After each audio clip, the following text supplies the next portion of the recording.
بسم اللہ الرحمن الرحیم۔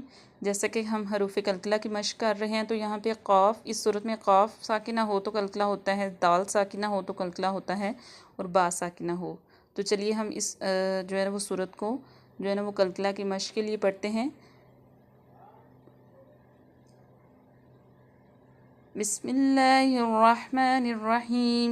قل اعوذ برب الفلق من شر ما خلق ومن شر غاسق اذا وقب۔ با کے اوپر زبر ہے، لیکن جب ہم اس پہ وقف کریں گے تو یہ سادہ پڑی جائے گی، تب ساکن ہو جائے گی تو اس پہ کلکلہ ہوگا۔ وَمِن شَرِّ النَّفَّاثَاتِ فِي الْعُقَدِ وَمِن شَرِّ حَاسِدٍ إِذَا حَسَدَ۔ صدق اللہ العظیم۔